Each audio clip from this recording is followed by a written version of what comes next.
We are at Chance Theater in Anaheim, and tonight we're checking out the musical Tick, Tick, Boom. This is Jonathan Larson's semi-autobiographical rock musical about chasing dreams, facing doubt, and running out of time. Before Rent changed musical theater forever, Larson was a struggling artist in New York, questioning whether his passion was worth the sacrifice. This show is his story.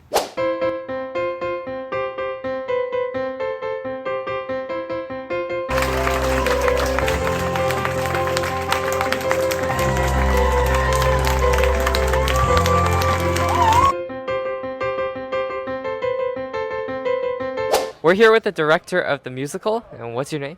H. Adam Harris. Everybody calls me H. First of all, how long was the rehearsal process for this? Yeah, we had about 5 weeks scattered with scattered hours and things like that. So about 20 hours a week of about 5 or 6 weeks. And how did you guys decide that you wanted to do Tick, Tick, Boom? Yeah, that's actually the job of An, who's the artistic director here at Chance Theater. So he makes the decisions about what show we do. But then when he reached out to me, he was like, "Have you ever heard of Tick, Tick, Boom?" And I said, "No." So I read the play, I read the musical, and I was like, "Oh my God, this is beautiful." And I was like, "Yeah, I'll do it." Okay, I guess the biggest question I have is there anything from this musical that you can relate to since you work in the theater world? Yeah. And I guess the whole point of the musical is about the guy like discovering his career or finding himself. Yeah, I think that the musical for me, it's so much is about like, what do you do when you are afraid of failure, right? So John really, really wants to sort of succeed, and he's so terrified of failure, he gets locked in the darkness, and that creativity and his friends, they are the light that guide him through.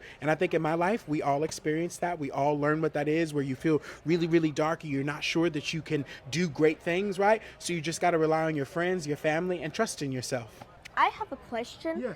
When directing this musical, what was the biggest issue you ran into?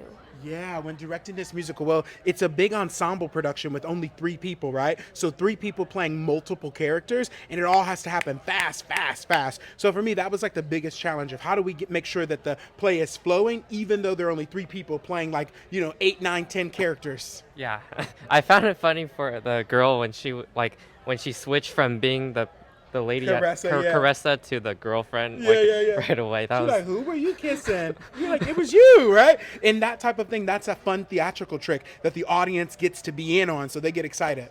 Yeah. Also, do you yourself perform, or are you just a I began my career as an actor, so I've acted in a few things, but right now I'm primarily a director. This is the second musical I've ever watched that has no intermission. The first one was Come From Away. Uh-huh. I don't know if you've heard of that one. Yeah. And so I guess, why do you think there's no intermission? And also, do you like that better? Does it make more sense for? It always just depends on the play. So every play has to make a decision about whether things want to drive without an intermission. And normally it's typically accepted. If it's 90 minutes or less, you do it without an intermission. Anything that's longer, that lives in that 2.5 hour sort of area, that actually takes more time. But when it's 90 minutes or less, do it no intermission. Thank you so much. Thank for your you. time. Thank you. And that is the Tick, Tick, Boom musical at Chance Theater in Anaheim. I really enjoyed all the songs and how the characters got to switch between multiple characters. So they had a lot of different personalities, and they switched through the characters very well. And it's really hard to, even though you get to see them switch, it's really hard to tell if you didn't know who they were, that they were different people. Yeah, for me, that was also the most impressive part, was that there was only 3 actors, but they were playing so many different people, and I was still able to understand who everyone was at each point in time. And I really like the message of this musical, which is that John is in New York. He's trying to discover himself. He wants to go into acting, but his friend seems to be making more money as a businessman. I'm pretty sure that I'll be able to relate to these things in some aspects because I need to find a job soon.